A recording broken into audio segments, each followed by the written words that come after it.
Welcome, everybody, to the Green Hydrogen Horizons podcast with Keith Wiggins and Liberty Gura. Today, we're really excited to be joined with by Matt Moran. He's the founder and principal of Moran Innovations LLC. And Matt brings an incredible depth of experience to the table, rooted in his distinguished career at NASA. He's developed power and propulsion systems for more than 40 years. First of a kind gas, slush, and liquid hydrogen systems since the mid 80s. He's also been the sector manager for energy and materials in his final position at NASA, where he worked for about 31 years.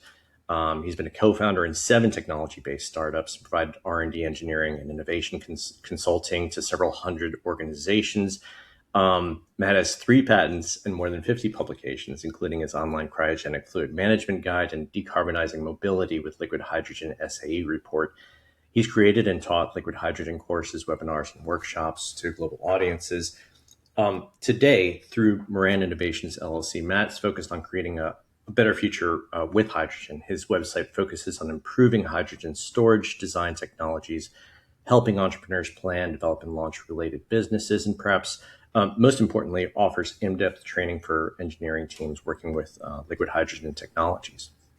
And so, I really appreciate you joining us. It's a huge privilege. Thanks for the invitation. Yeah, of course. Happy to be here. So just starting out, so you've obviously devoted a large portion of your life to science and engineering. Was there something in your youth, besides like Star Trek, that moved you in that direction? And if you were like in an alternate timeline or something like that, is there another route that you would have taken, like archaeology or medicine? Or I had an economics professor at Florida State who said he would have preferred to be a truck driver, actually. So it's interesting.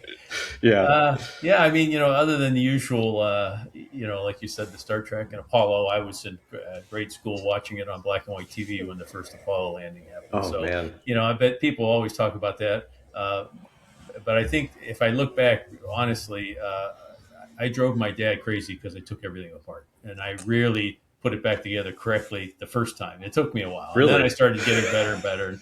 And I was an auto mechanic for a while. I was putting myself through school, so it came in handy. And then Wow. tool and die shop and other stuff, putting myself through college. But I actually started college as a psychology major, believe it or not. And when I figured out that you had to get at least a master's, if not a PhD, to actually get a job, and I was putting myself through as it was and scraping and scratching, trying to make enough money to cover tuition, I looked around and said, well, what gets paid the most amount of money? And engineering was pretty high up on the list.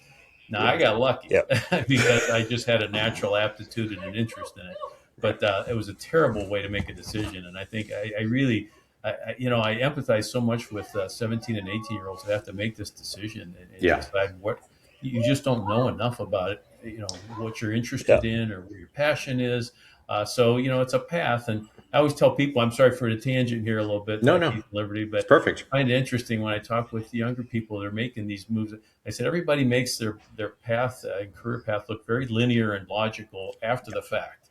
But the reality is we're all out there trying out different things and seeing where it fits and what works for us. And I just, it's the same for me. I have thank you so much for all the wonderful, summary of my background.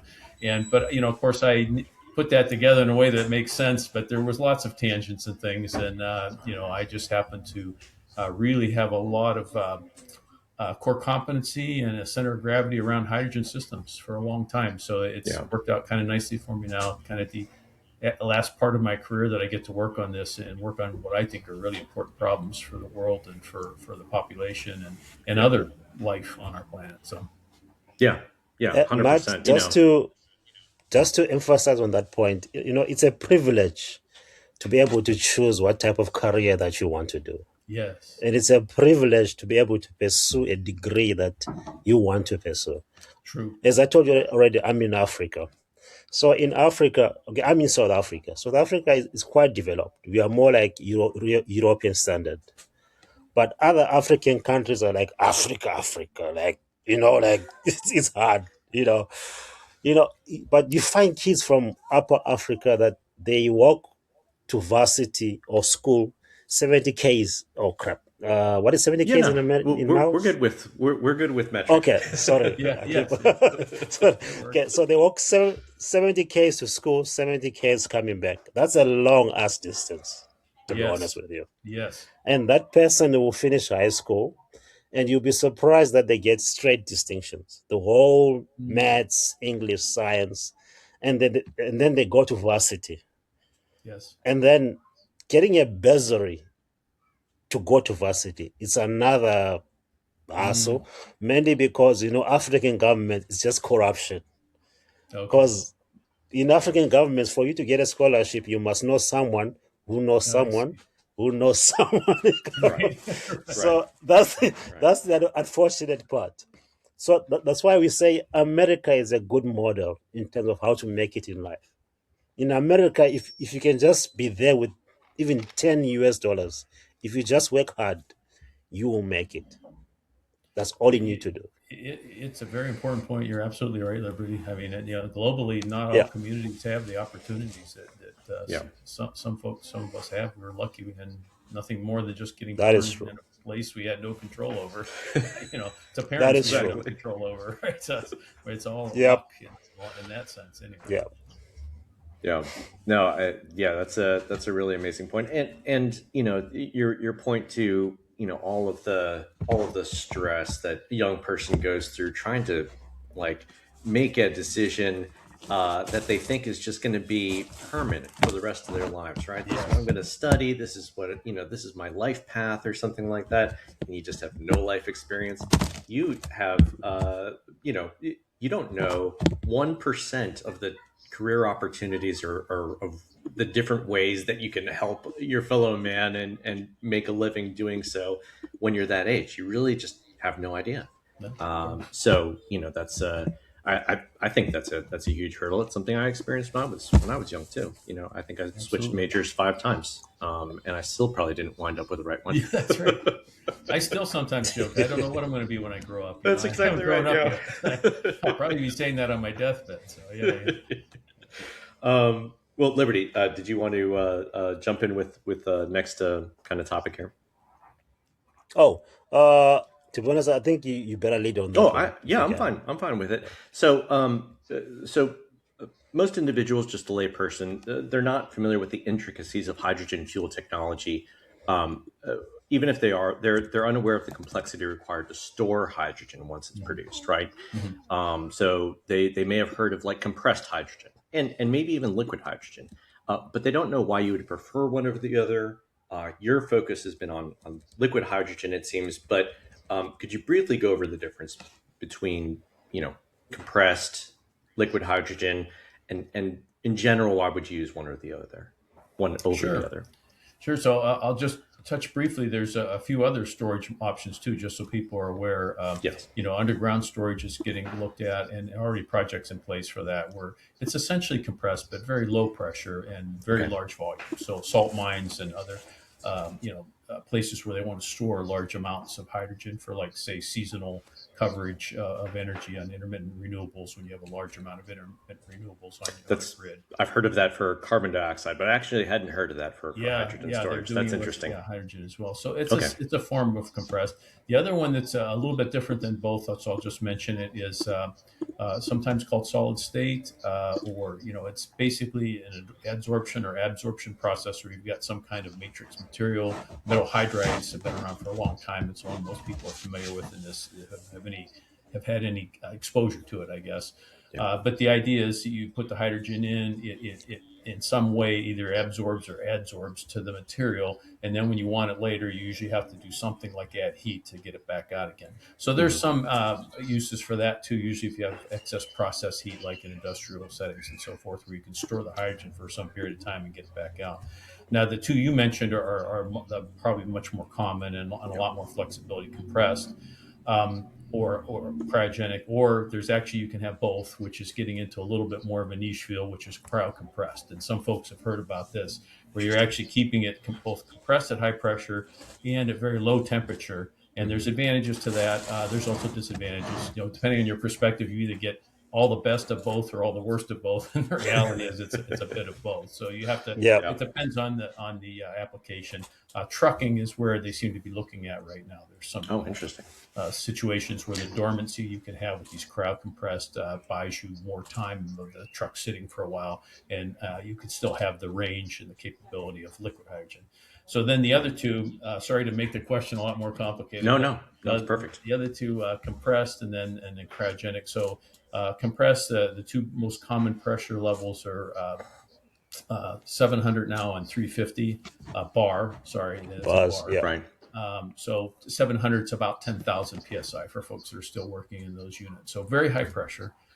You've got to have composite, what they call composite overwrap tanks for it. So the composite overwrap provides additional high strength, and then you can either have a lot of times it'll have a metal liner inside that also takes some of the strain, but is mostly there for containment purposes. There's more and more full composite tanks coming online that are available. So you can push a lot of hydrogen in there because of those high pressures, but it's still about half of what you can get with liquid hydrogen at very low pressures. So the advantage now moving to liquid hydrogen is you can store it at fairly low pressures, just a few bars. So, up to say 40 or 50 psi if you work in those units. But you have to keep it at a very low temperature. So hydrogen saturated at 1 atmosphere is about 20.3 Kelvin, which is minus 250 or so degrees Yeah. centigrade. So very cold. That's usually the part that, and then as you look at that, you've got to look at material compatibility at those temperatures. You've got to look at how do you handle it. Vapor change happens very quickly because it goes from liquid to gas quickly if any heat's coming in, and there's always heat coming in from the environment. So those are the kind of things you've got to think about with a liquid hydrogen system, that there isn't a large base of knowledge or practitioners that it's over the years. It's been very niche. NASA where I worked, it was very common. We worked all the time with it, tested with it. The Air Liquides and the Air Products and the Lindy's also have lots of experience with it, as well as certain industries that have had liquid hydrogen over the years. But now as it's expanding in these other industry sectors, there's a knowledge transfer that has to occur to bring people up to speed. And then there's always people from the sidelines throwing rocks and arrows that don't know anything about it that want to say, well, you can't do this because it's almost absolute zero. Well, yeah, but MRI machines have liquid helium, which is even colder, and they've been around for years and years. But it's not impossible. You just have to know how to do it. So, how to do it. Again, another tangent. Sorry, fellas. No, that's what this is all about. It's all tangents. Okay, good. The thing is, I've done a couple of hydrogen projects in Europe, in most cases. So it's mostly been pyrolysis of biomass to syngas, and then you pass the syngas through a water shift gas reactor, and then you have a high hydrogen content in your syngas, then through a PSA, and then you get pure hydrogen. But as you know, Europe is very green. They are very much green minded. So I know that I'm sure you know the Toyota Mirage, the one that's running on hydrogen. Okay. Yes. Toyota Mirage. Yeah. So also in South Africa, we do have it. We do have a number of hydrogen stations across the country. It's more like pilot scale study. It's still in the infancy. Yeah. So what I've noticed is that when you store your hydrogen in liquid form, you need to put in about 30% more energy to keep it in liquid form. So you put more energy than what you get out. But if you use compressed energy, you get more energy out of it than what you put in. So from your perspective, I would say, what can you give me a scenario where the liquid hydrogen can be feasible and where compressed hydrogen can be feasible? Right. Good question. Yeah. My philosophy on that, because everything you said, of course, is I absolutely agree with Liberty. You have to have that energy to liquefy it. Now, some of it is recoverable because you can use that cold capacity then to provide cooling for different heat producing parts of your system, like the fuel cell and So if you look at the newer systems that are coming along across lots of sectors, really where a lot of the intellectual property, the secret sauce, is in how to use that cold that you have available Right. in an effective way that actually provides overall system efficiency improvement. And superconducting motors is another one. You can get much higher performance.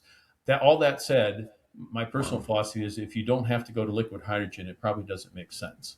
I think compressed hydrogen, if it will perform and with the requirements you have, and I have a very systems engineering approach to things and mindset. So it all flows down from, what are your requirements, what's your concept of operations, and then what makes the most sense for that particular set of circumstances and use cases, which I think gets to your question, Liberty.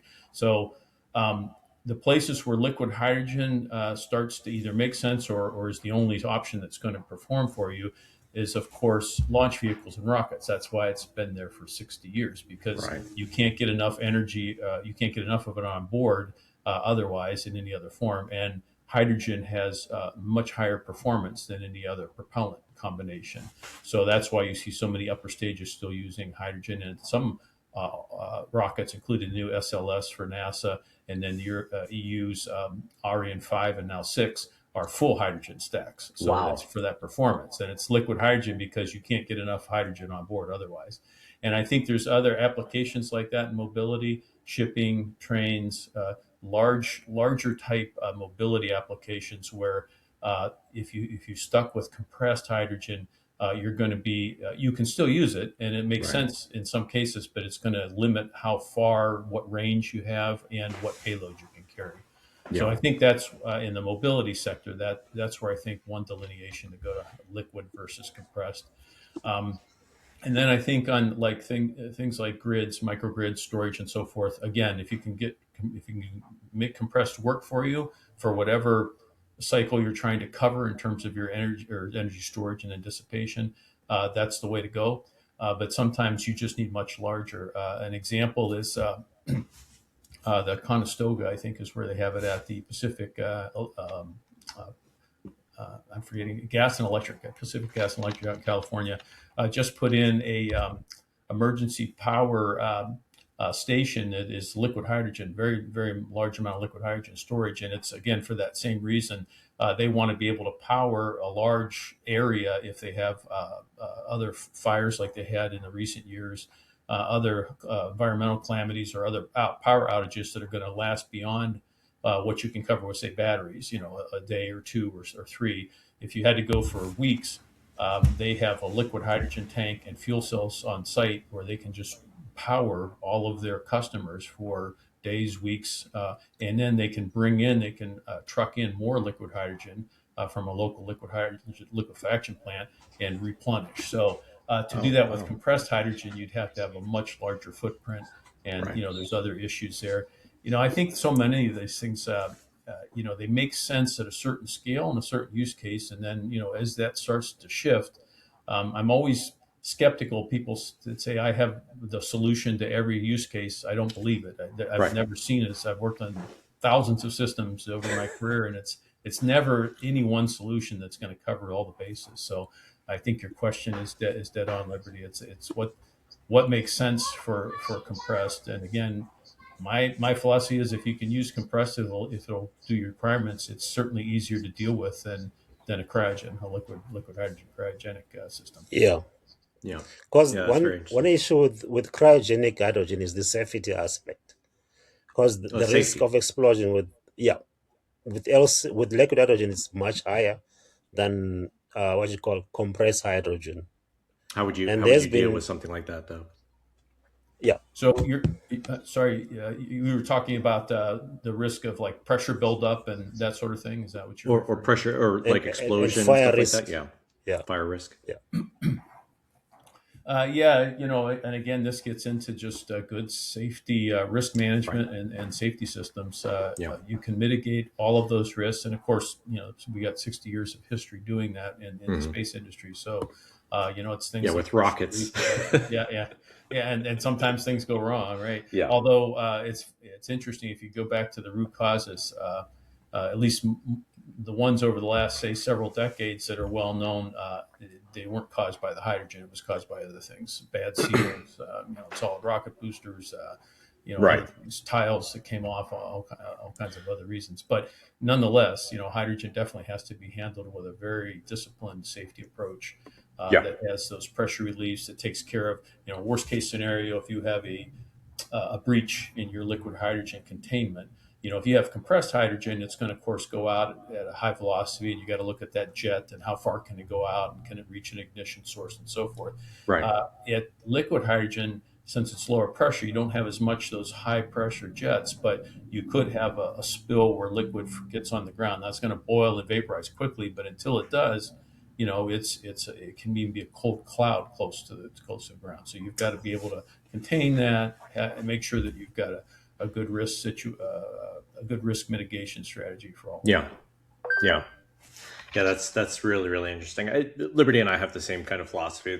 We're always thinking about the right tool for the right job. Yes. We're very interested in plasma assisted gasification for waste to energy type systems. We're trying to, we're trying to expand that, and and of course that will work in specific situations. Landfills are a great technology. Actually, they're wonderful, and eventually, that's not going to be, an option everywhere. So, when you have that opportunity to, to utilize, additional technologies and make them economical and Yes. and efficient, that's probably the way you should go. So, I love that answer. And I suppose, if that kind of gets me to another point where it's like, if you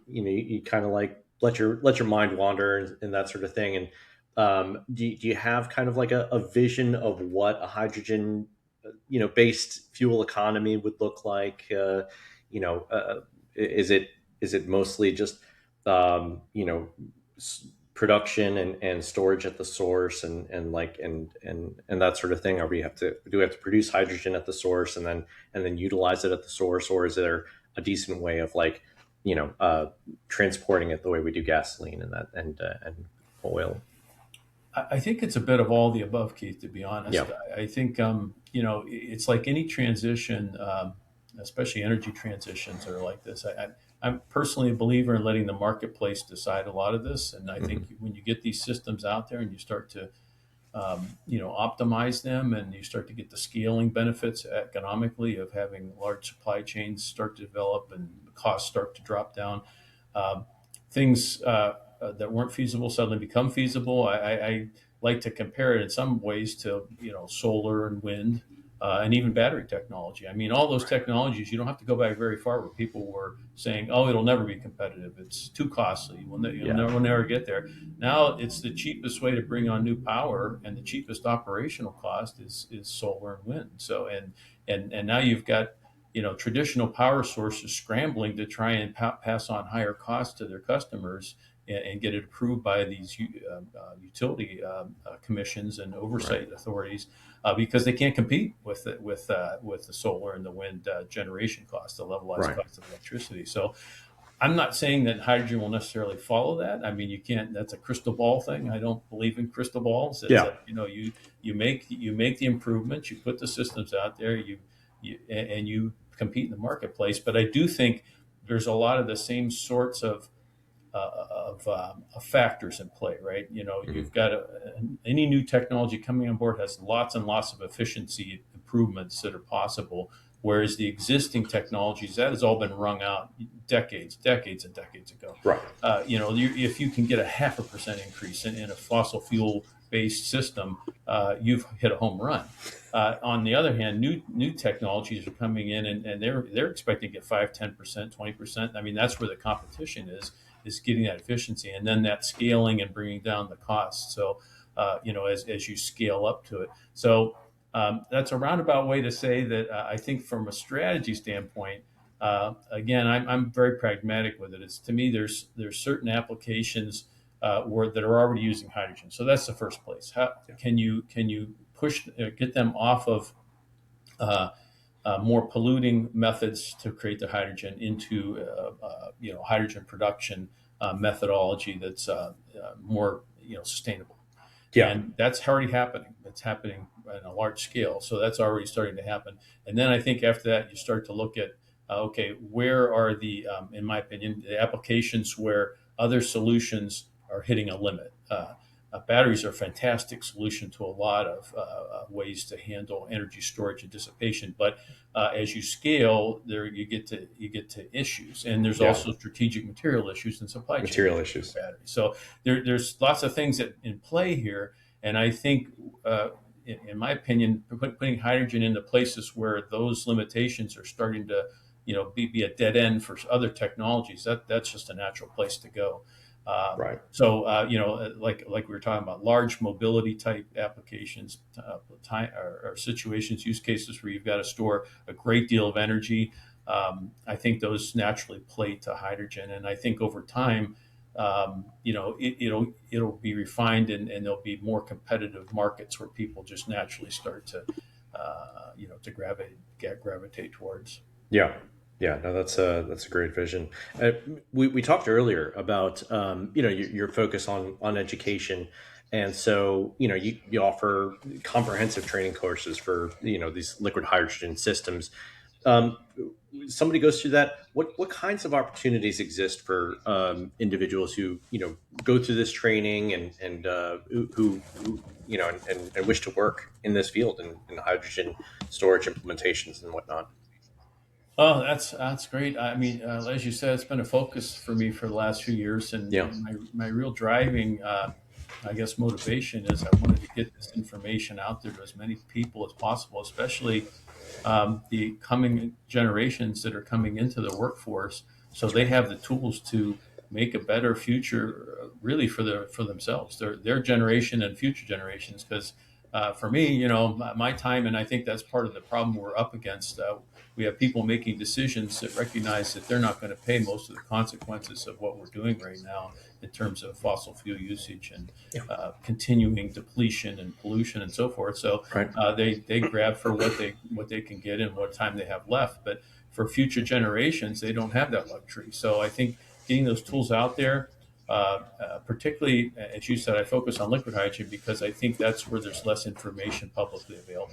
Right. There's a lot of good information in hydrogen, compressed hydrogen storage, and that sort of thing, but less on liquid hydrogen. So that's why I tended to focus on that.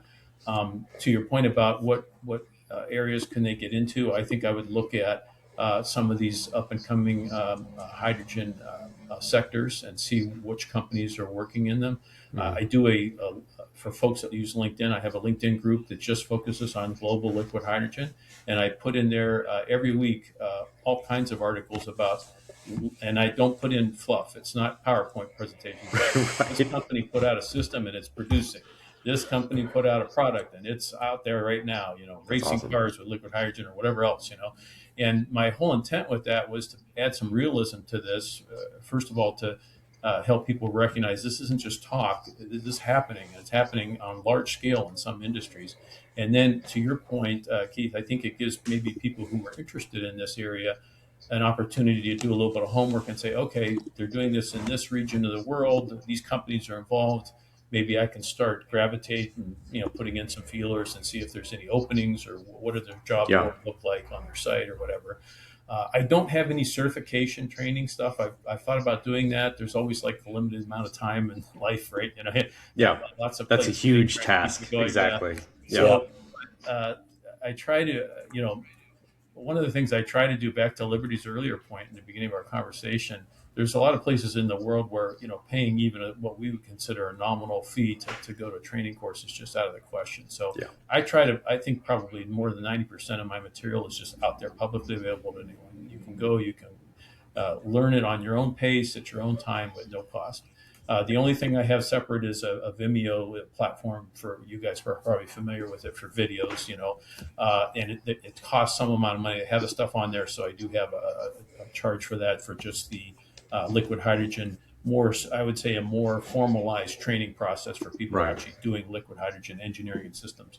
But you can get most of that information from the other free stuff I have on my website. So, Yeah. and I think it's so important to be able to provide that for along lots of sectors, but that's the small piece I can provide is the liquid hydrogen stuff. we'll definitely put that LinkedIn, or the link to the LinkedIn, Oh yeah, sure. in the video and stuff like that, for people to kind of jump in there and check it out, because that sounds like a great resource. Again, it's like you just don't know what's out there. You don't know what people are doing, Sure. especially around the world. Sure. It's hard to know enough what's going on in your own city. That's right. So And it's a noise and signal problem too, right? yeah, Which I'm sure you guys are. It's like you hear so much noise yeah, that's not Yep. truthful or factual, and then for people who aren't in this space, trying to filter that out from what the reality is and what's actually happening is very difficult oh, sometimes. absolutely, So absolutely. that's another reason why I did that. It's one of the only social media platform I personally use anymore, because it's like, okay, I can at least filter out most of the to the extent I can in the at least the group that I moderate, the nonsense, and just have reality in there. So You're a stronger individual than myself. I don't always succeed. Well, Not we're almost out of time, but Oh my goodness! Wow. I just wanted to, I want to be respectful of your time here. Last little thing here, I think I know kind of like how you fall down on how you fall on this, but um, so let's say we elect Matt Moran as energy czar tomorrow. What's your utopian picture of fuel production consumption in this country, and how long would it take for us to get to your idealized version? I suppose.